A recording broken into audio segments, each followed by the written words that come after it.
Delayed ejaculation, porn, and masturbation. Oh my. I'm Dr. Trish Leigh. In this video, I want to break down the relationship between those three things, specifically how porn and masturbation impact delayed ejaculation, which I know so many men struggle with if they watch porn. So here's what we're going to do. First, number one, I'm going to talk about how porn and masturbation impact delayed ejaculation and why. Secondly, what's going on in your brain that makes it so that delayed ejaculation happens. And of course, number three, your brain hack. Stay tuned to the end of the video so I can give you an awesome brain hack so that you can repair your brain performance pattern and never have to worry about delayed ejaculation again. All right, let's dig in.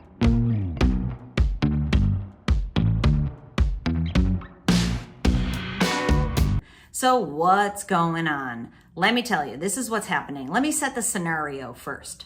The scenario is that, let's say you consume pornography and you masturbate and you have a good time doing those things. And if you've seen me before, I'm here to tell you, when you watch porn and masturbate, you are in fact damaging your brain. And what that means is you are knocking out functioning in the frontal lobe and you're desensitizing the reward center, which means that your brain needs a bigger amount of stimulation to be able to get there, if you know what I mean.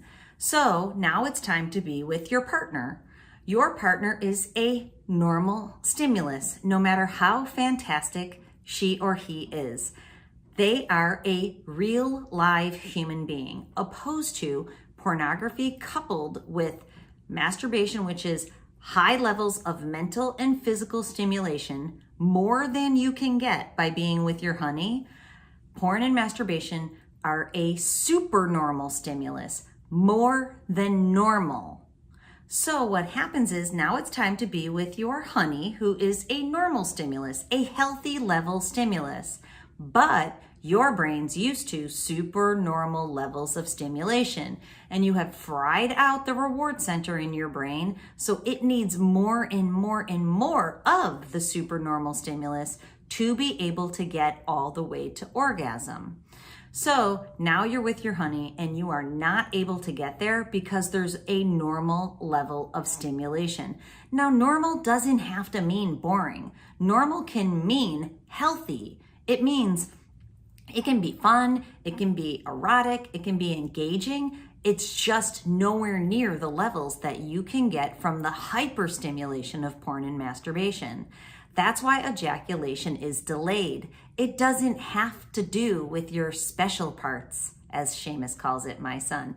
It has to do with your brain. It has to do with the fact that inside the midbrain is the reward center that has sensory information sent to it that tells your brain when you are aroused enough to be able to get to orgasm. And if you're going back to porn and masturbation, you will not be able to get there with your honey.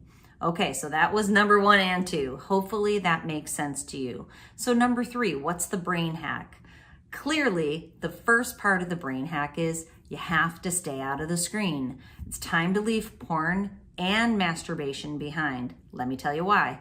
When you go into the screen, we know it's a super normal stimulus for a whole host of reasons that I've outlined in other videos.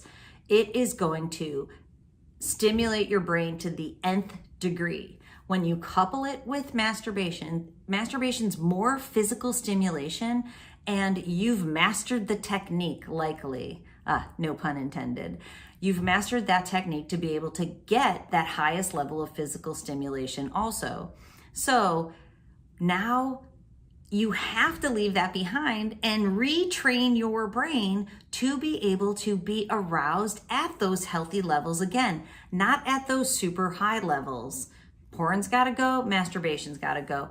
And practice being with your partner without any help from fantasy or masturbation. Now, the reason I say that is because I work with a lot of people who will be with their partner and they'll use masturbation to be able to get to orgasm because of delayed ejaculation. So they're with their partner, they're trying to be with their partner, but they can't get there without fantasy or masturbation. But leaving them behind is the key to being able to get there without them. And it's this total catch-22 because your sex life might get worse before it gets better, but it can't get better unless you leave porn and masturbation behind. So hopefully you understand that. So the second part, leaving porn behind, leaving masturbation behind, but the second part is practicing sex at healthy levels and communicating with your partner to be able to get the highest level of arousal from a connected sexual experience.